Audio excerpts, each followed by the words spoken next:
about the sun in Aries applying to Chiron. And you may think, well, why is that important? Was it just the most beautiful day yesterday when the sun was exalted and everybody made talismans, including me? And we could get the beautiful rays of light of the Leo moon applying to the sun in Aries, this beautiful trine, a bit disrupted by Venus and Uranus but when Venus conjunct Uranus in Taurus and disrupts our Leo moon, it's not necessarily something bad. It was just a happy surprise. And what a lot of people didn't talk about, and what I noticed how significant was when I actually made a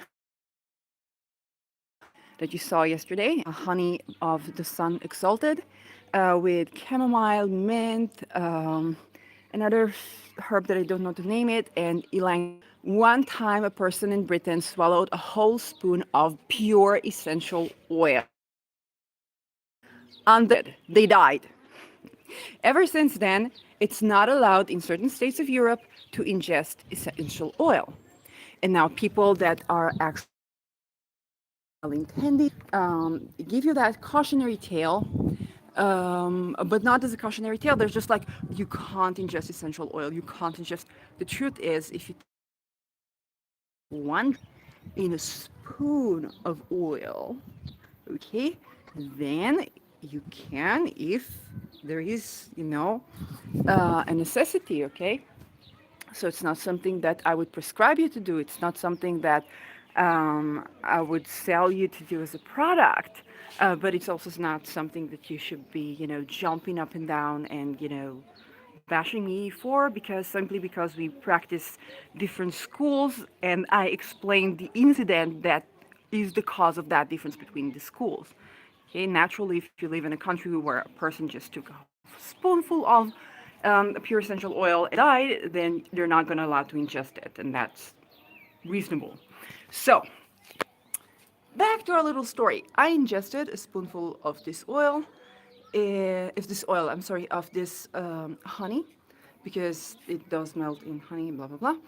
And what I realized that there were a lot of purgings to do with the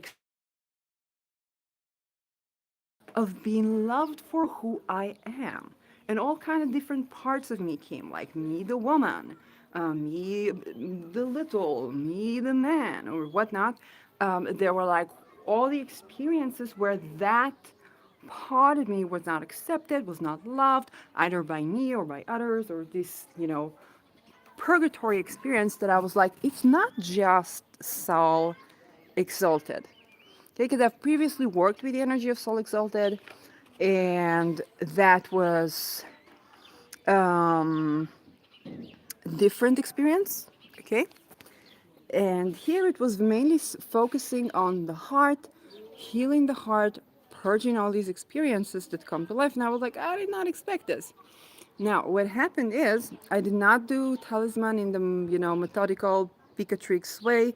I'm not an astromage, I'm just playing with that myself, learning.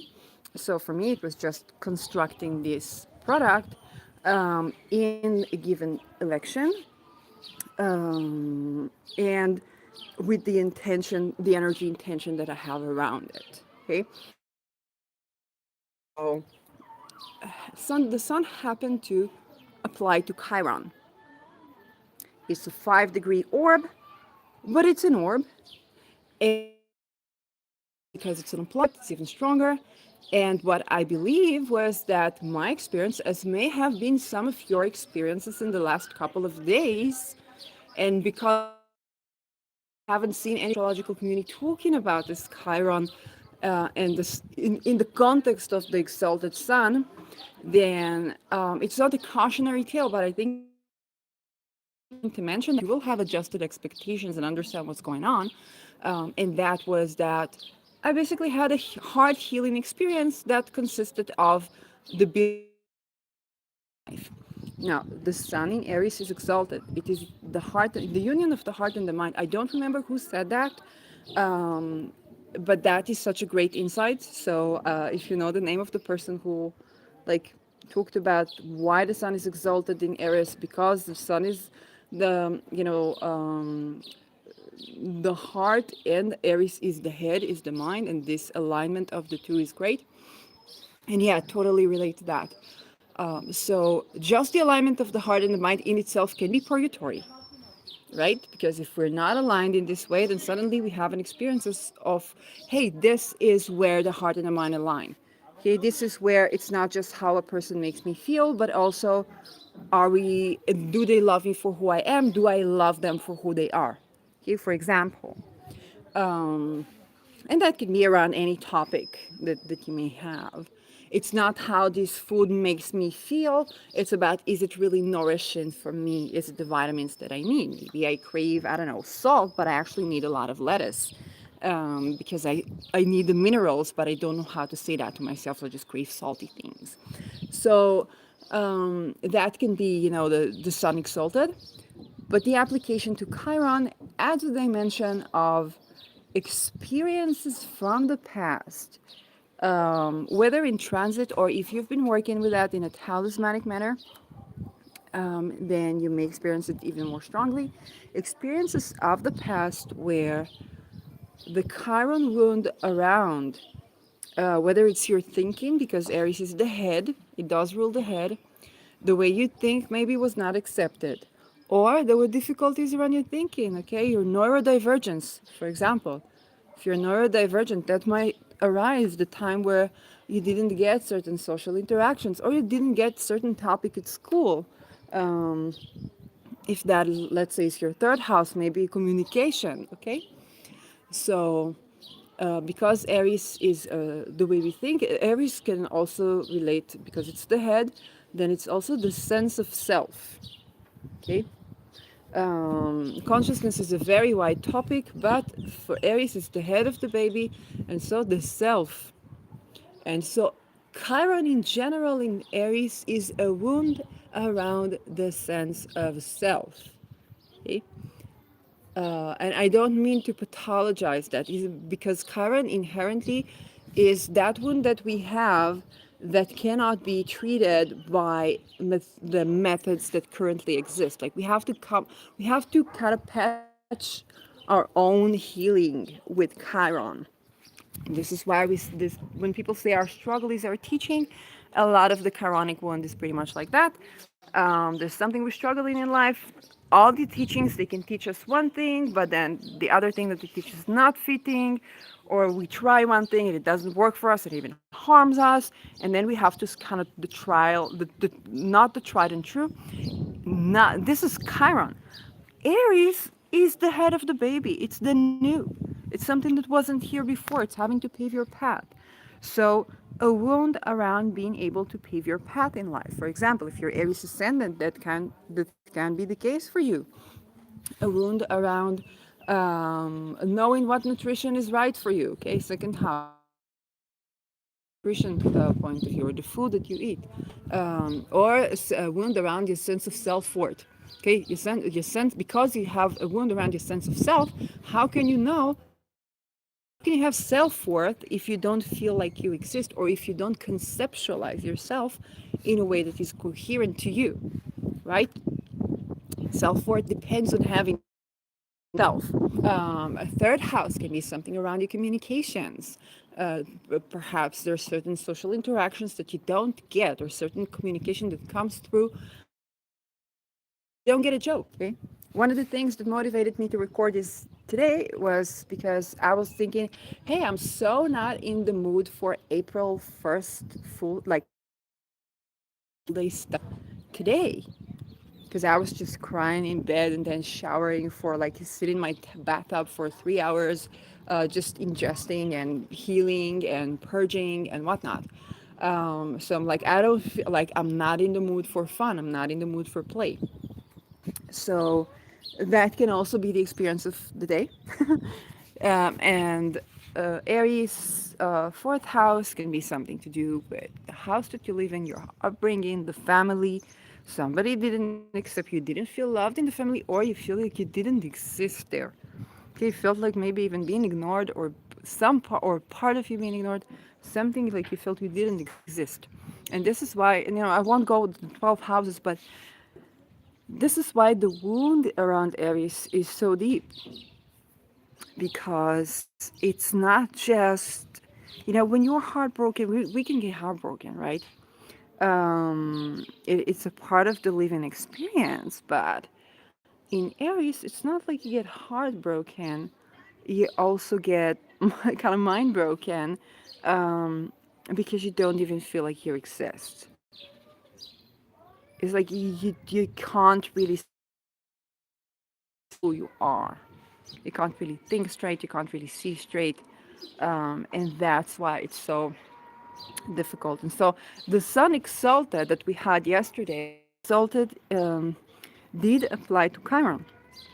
So even though it was of exaltation, we need to remember that the process of experience is not like, oh, you just get, shiny rays and ambitious thing, and then you just your aggression, because you can be too passionate and then, cross people over, which is the cautionary tale with the exalted sun.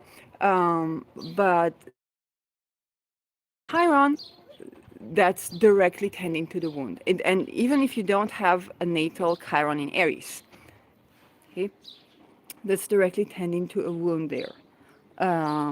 So even working with exalted sun brought up all these experiences and perhaps brings all these experiences, and that might make us that might make April Fool's Day less fun for a lot of people, um, especially if you have it like in your fifth house.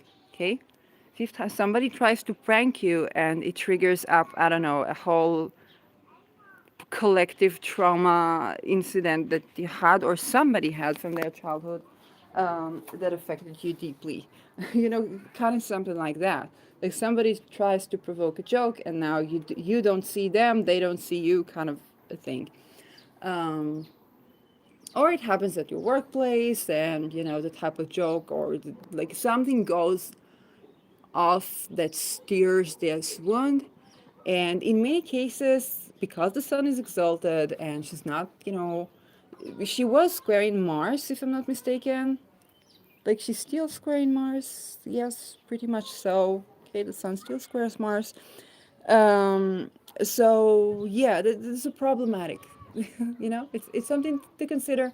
Mars does trine Saturn, and it was lovely to capture, because it can give you the sense of dedication and passion that you don't often get. Okay, when these two supposed malefics are in alignment harmoniously, it means that you understand that what you're passionate about is on the long run and takes dedication, and you're willing to go that, like, you're willing to walk the extra 1,000 miles.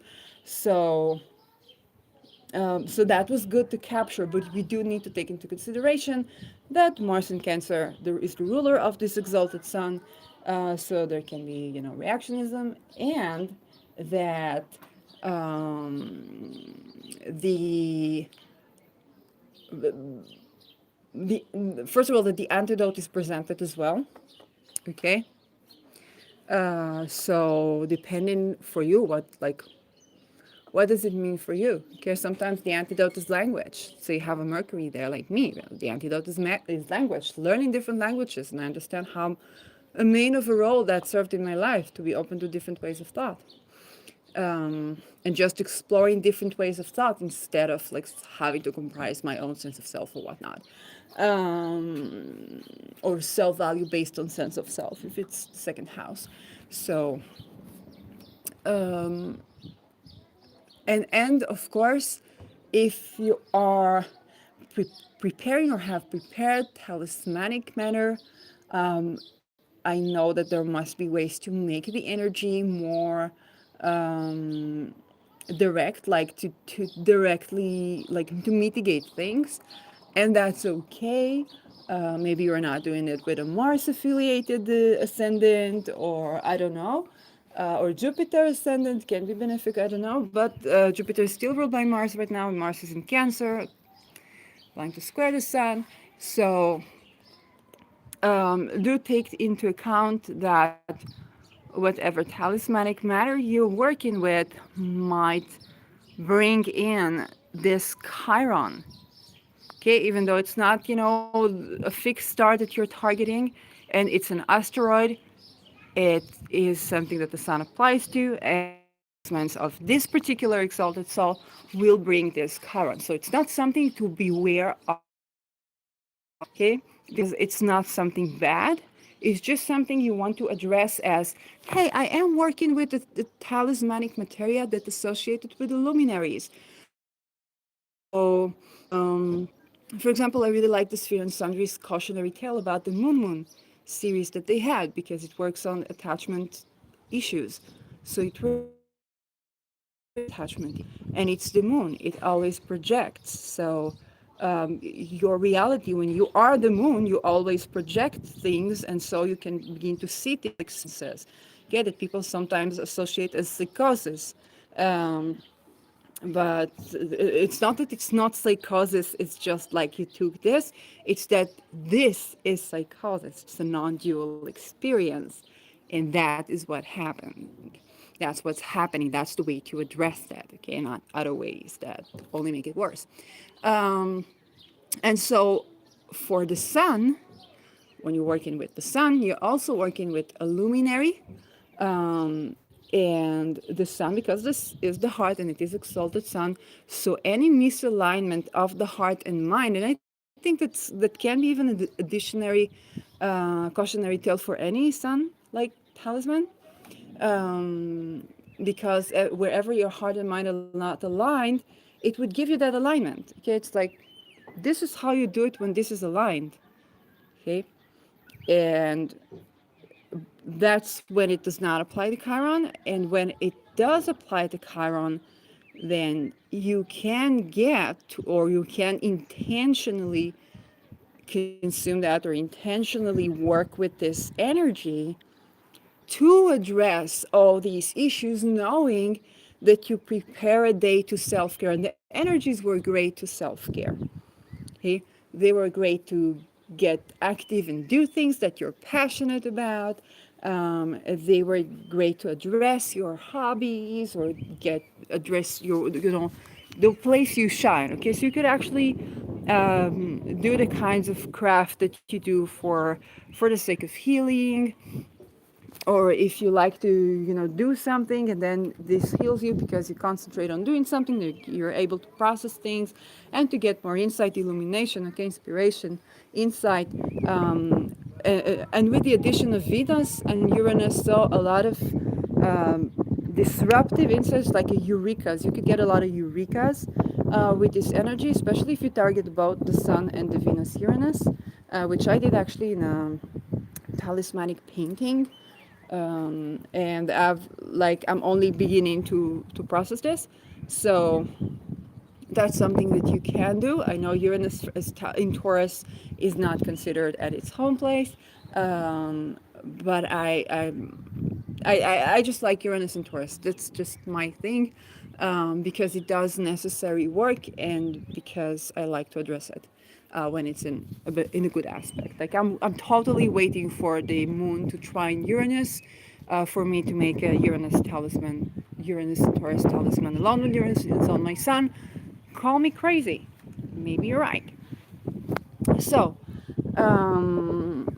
just a cautionary tale. The energy right now is very good, and my prediction is if you are doing any talismanic stuff, or if you have been doing any talismanic stuff, or if you just buy or purchase stuff like that, there can be a chance that Chiron will be put into place.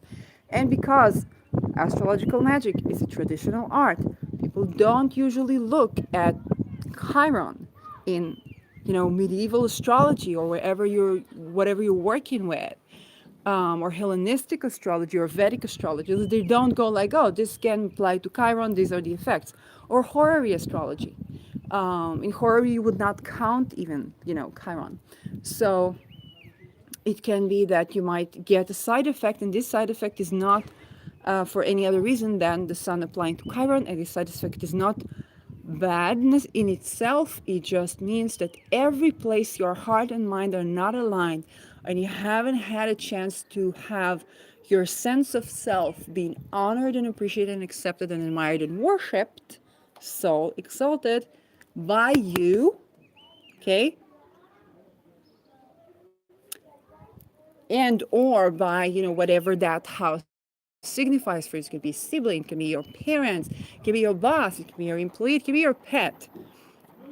Okay, well, one of the realizations that I've had when I was working with Sun in Taurus, with Sun Taurus now, with Sun Exalted in general, was that Leo rules Leo is my sixth house, and the Sun, my Taurian Sun, is in the third house, um, in Taurus. And only when I was at work or working with animals did I realize the role that Leo played for me, or the place where I am that Leo archetype, but played in Taurus. Okay, because my sun is in Taurus. So at work, I am pretty much a Leo that needs comfort. Okay, the luxury, it's like I need to be appreciated and treated like a king, a queen, or whatnot. And the way that I am a king, a queen, is a sensual comfort, sensual play, like not sensual pleasure in the sense of but comfort. And so, like, one of the reasons I'm a Me Too veteran is because naturally I have Venus in Taurus, and naturally I would not accept it that my sensual boundaries are disrespected at my workplace. Okay, that allowed me to speak up in the place where many other people were afraid, because it was that intolerable that I was like, it was a death threat, and I was still speaking. Because I realized I would die from ailment if not, because the sixth house is also health. Okay, so any wound you have around being worshipped, okay, any wound you have around being appreciated, being admired for who you are, for how you think, and for who you are, and for your heart and mind, okay, for the qualities of your heart and mind, perhaps, and body. Let's say Aries is your first house, so heart, mind, and body, right? Any wound that you have around this, poof, will be arising to purge. So the experience is more like you're clearing out everything that's not love, instead of you're just experiencing that which you wanted, and you're like, oh my gosh, I didn't even know I could feel like that. That's such a beautiful way to encounter this healing, which is the best way to have it if you desire. So that is for kind of the coming days transit. The sun will continue to apply to meet Chiron in the coming days and to conjunct Chiron. So this is going to be more and more intensified.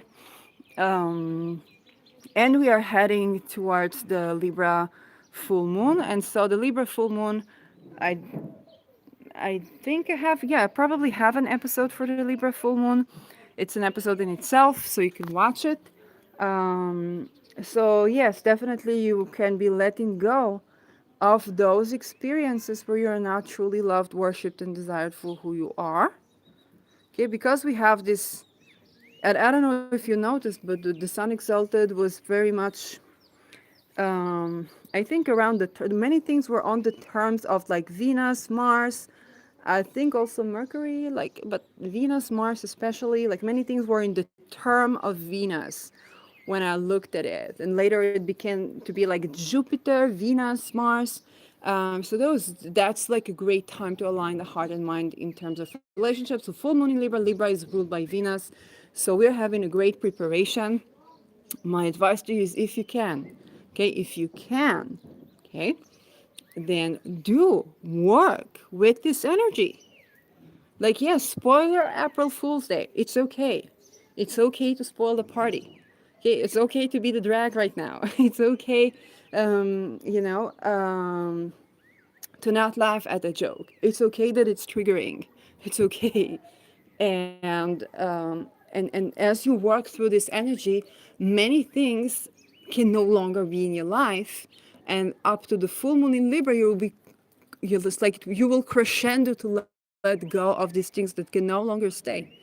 Those people, those circumstances, those situations, those jokes, okay, can no longer stay.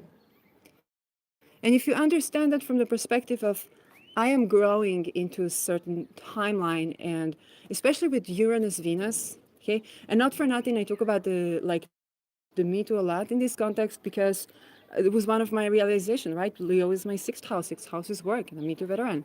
Um, if I take, for example, another job that I had, there was a place where there were a lot of jokes around things that are absolutely not accepted, but there were also women in the room and they were just joking around.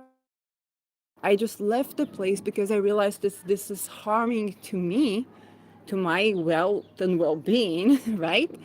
But it's not like I could complain to anybody because that was just the standard. That was just the social standards. And there were a lot of things. It was like that whole time was like a threshold. I think when you talk about the quantum leap, they basically talk about the threshold. Okay, there's something in nonlinear or chaotic systems. Something is bubbling up, bubbling up. There's a loop, loop, loop, loop, loop, and it's not even a loop. It's a momentum build. There's a threshold, and poof, there's a breakthrough. So these Venus, Uranus moments are very much those. Poof, there's a breakthrough. Now I'm doing that, or now this happens. And when we talk about social change, social movements, whenever an outer planet is involved in this time, Uranus is involved with Venus, and Venus was kind of like, I think even the sun was in the term of Venus. Like it's a very Venus, and the full moon is going to be about Venus. So values, possessions, banking, and because of that, in a more indirect way to some degree, taxes, relationships, sensual pleasure, nourishing food or sweet food. Okay, what is the difference between the type of sweet that I need every once in a while for, if I'm in a dry place like a desert in the sun, and what is the type of when is this sugar undesired? That can also be the case. Let's say if you have Taurus in the second house, so, or Venus in the second house. So all of these things are going to culminate to where how you feel and how you think about it should be aligned. And at that point, now Chiron is bringing it up. What happens when somebody makes me feel good, but is not actually good to me? Okay, not actually being good and kind to me. Okay, what happens when this food really tastes so good, but is not really nourishing on the long run, or I'm eating too much of it, or I'm too little? Can also be the case, right? What happens if this position, this job really makes me feel good, or this position is really good for me, but it doesn't feel so good? Okay. Or when I was making this talisman, I'm like, there's something, it was very tasty. Like, it was like, oh my God. And then it was like my heart, but my heart, it doesn't feel good. Like, how do I align these things? I'm like, is it that I need to purge? What do I need to purge? What's going on here? And working together also in terms of reflexology with my toe structures, kind of like, oh my God, I understand how literally the structure of my toes shows off my consciousness in such a direct way. Like literally my, like the bunyan is like literally the toe, the head is askew to the side, crunching the toes up there, and there's no protection over the heart. So it's like, hey, literally I feel too vulnerable in the world, and then I just dissociate into thinking and having fuzzy logic, or thinking about dissociation, thinking about something else, right? Being in the mind instead of being in the body, and so on and so forth. So you can get the chance to begin to align this, to begin to address this. And my prediction is that as you do that, whether with a talisman or without a talisman, what is going to happen is that by the time we get to the full moon in Libra, a segment of that purging takes place. A segment of that letting go takes place. Certain people won't be in your life anymore. Certain issues won't be in your life anymore. Okay, if you're like me and it's the eighth house, maybe taxes. I don't know. Like I'm I finally figured something that this is something you need to know. I'm not a tax expert like anything like that. Just knowledge from experience. I need to test it against you. Like if you, let's say, live, I don't know, I'll give my example, in Israel, okay? And then I was in a shelter in the Netherlands because Israel does not treat well people who say no to violence, and neither does Netherlands. Um, so during that time, I was still giving readings to people in the shelter, okay, while I was in between houses. And then I wanted to understand, what do I do in terms of the taxation? Because I was not in Israel. Do I have any obligation for the Netherlands? I am in the Netherlands. What do I do? I realized that no, because I was only 3 months there, then I'm resident of Israel for the purpose of taxes. Because I was working with Israelis and the money came from Israel, it is not a problem. A lot of people were evacuated, ran away from violence, are refugees, and still working. And that is, if that's you, so you need to make sure that that is true to your country. And if the money was coming from your, like, the country that you're tax resident in, like, you record these as taxes, but you don't have any obligation to any other country you were staying in as a refugee or seeking shelter or escaping to, whether you are acknowledged as refugee or not. Okay, I'm a Dutch citizen. I'm not acknowledged as refugee, and I was escaping Israel, mind you. So because of a violent relationship. So, and then I came back to what's happening right now in my country. Haven't checked that. I don't know if I want to know. So yeah, that is another issue that could be beyond me, because I can just set an appointment with the tax registration and say, okay, like, this is what happened. I just looked everywhere for the information. Chat GPT found it. Eventually, it was Chat GPT. Nobody was willing to tell me. I tried to look for international accountants, like, just look for them, because thinking of the future, I couldn't find anyone. So I was like, okay, that issue could be beyond me. Like, hey, this is what happened. If I need to pay extra fees, so let me know. If I don't need, like, to pay extra fees, fine. Like, just get over with this report. So that can be something. But it can also be, hey, this relationship is no longer working for me. Okay, you're making me feel good, but you're not good for me.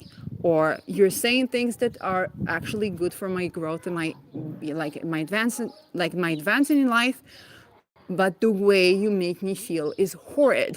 So either we sort this out in terms of communication, or I would have to grow and learn in a way that feels more loving, and less, lecturing or like torturing to me, because this is not a way for me to grow.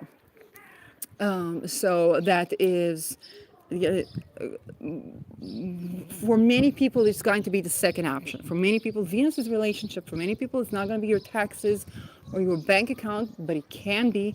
For many people, it's going to be your important relationships in life.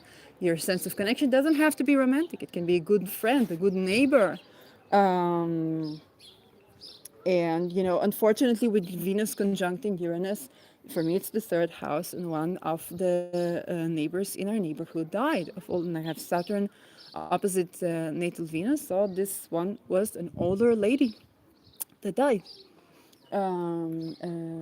As it was not the only thing going on in the sky, and I haven't seen her chart, of course, but that can also happen. So, yeah. Um, Anything more to say about this transit? No, just to remind you, okay, Chiron is important. Having your planet of desire to encapsulate into matter is great, and having that planet applying to an asteroid, even if it's not, in 3-degree orb, can also make a difference. Maybe you know how to mitigate this difference. I'm not a magician. Maybe you don't, but if you're purchasing material, also take this into account. Okay, and look at charts. Ask to see the chart. Most reputable people will provide you with a chart, and take a look at the date. Put it on astroseek.com, and then put in asteroids, and you can put it as a birth chart and then put in asteroids, and see if the sign of desire applies to that asteroid, other than checking it against your own natal chart. But see if that, and then you can get what are you going to expect from that, that may not be written in the books, okay, because the Picatrix did not say anything about Chiron.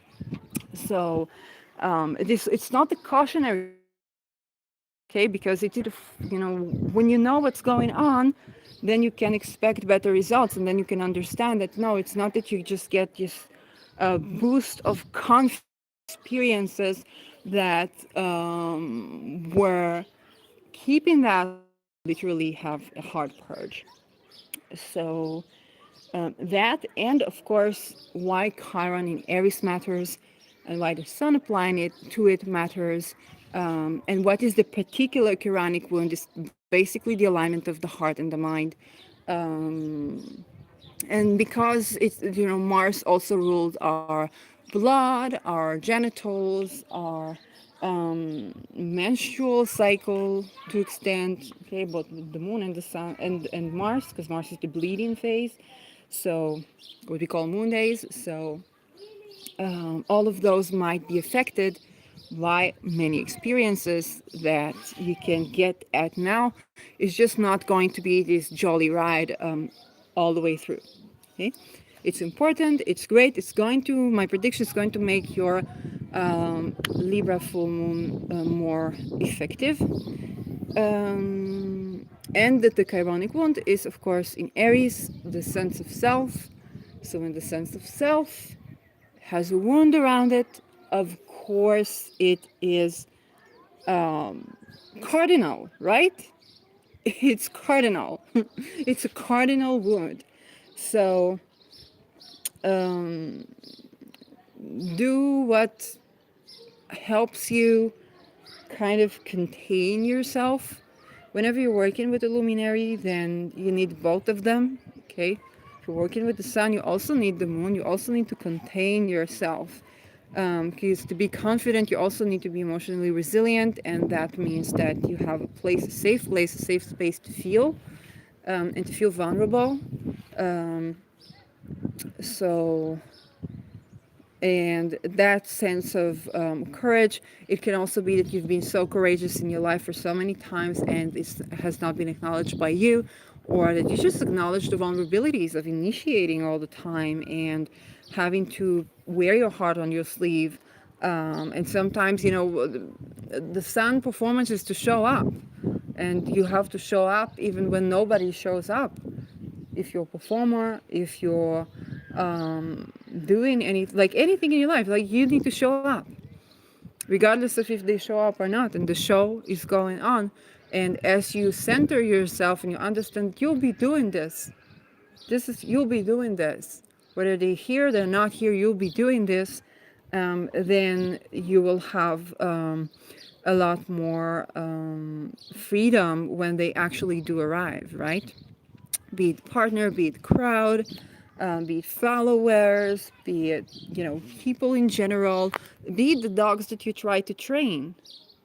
Okay, like, you show up, and the act of showing up is of high significance. um, and so if there is a wound around the sense of self, how can you show up if you don't even feel like you exist, or you don't even sense that you exist? Okay, that can be of great significance. So any planet applying to Chiron is stirring up a wound. A luminary has to do how you see yourself, especially in Aries, and how you, if it's a moon, then how you feel about yourself. Or do you feel like you exist? Okay, how do you feel that you exist? That for many people is unfortunately necessary to actually answer. Like this is even a question, right? Um, on a mundane level, naturally, the Quranic wound is about the sense of self of nations and peoples. Individuals, like significant individuals, can be. With the sun, it's the identity of nations.